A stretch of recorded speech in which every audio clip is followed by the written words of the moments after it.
తూర్పుగోదావరి జిల్లాకు చెందిన ఇటీవల 10వ తరగతి పరీక్షలు రాసిన ప్రత్యేక అవసరాలు కలిగిన 126 మంది ఉత్తీర్ణత సాధించిన ఎందరికో ఆదర్శంగా నిలిచారని జిల్లా కలెక్టర్ పి ప్రశాంత్ అభినందించారు. కలెక్టర్ ఛాంబర్లో ప్రత్యేక అవసరాలు గల విద్యార్థులను కలెక్టర్ అభినందించడం జరిగింది. ఈ సందర్భంగా కలెక్టర్ను కలిసిన వారిలో సర్వశిక్ష అభియాన్ ఎస్ సుభాష్ని విద్యార్థులు పాల్గొన్నారు.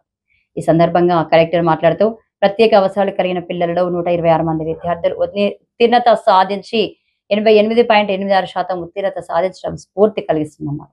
వీరిలో ఉత్తమ ఫలితాలు సాధించి మొదటి స్థానంలో నిలిచిన రాజమండ్రి రూరల్ మండలానికి సంబంధించి శాటిలైట్ సిటీ పాఠశాల విద్యార్థి చిరంజీవి శివకుమార్ శంకర్, రాజమండ్రి అర్బన్ మండలానికి చెందిన నవ్యశ్రీ, తాళ్లపూడి అన్నదేవరపేటకు ఆకుల లావణ్య లక్ష్మి తదితరులను అభినందించి భవిష్యత్తులో మరింత బాగా రాణించాలని అభిలాషించారు.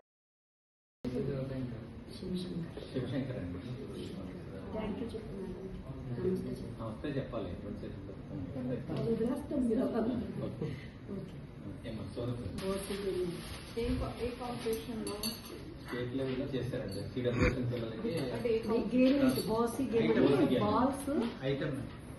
బాల్స్ కరెక్ట్గా వాళ్ళు ఎక్కడ చెప్తే ఎగ్జాక్ట్గా అక్కడికి ఇలా వేసుకుంటారండి. టార్గెట్ బాల్స్ గేమ్ అని మన స్నోకర్ టైప్ వైట్ బాల్ ఉంటుంది మేడం. తర్వాత వీళ్ళకి బాల్ ఇట్లా వేస్తే ఆ వైట్ బాల్ హిట్ అవ్వాలి.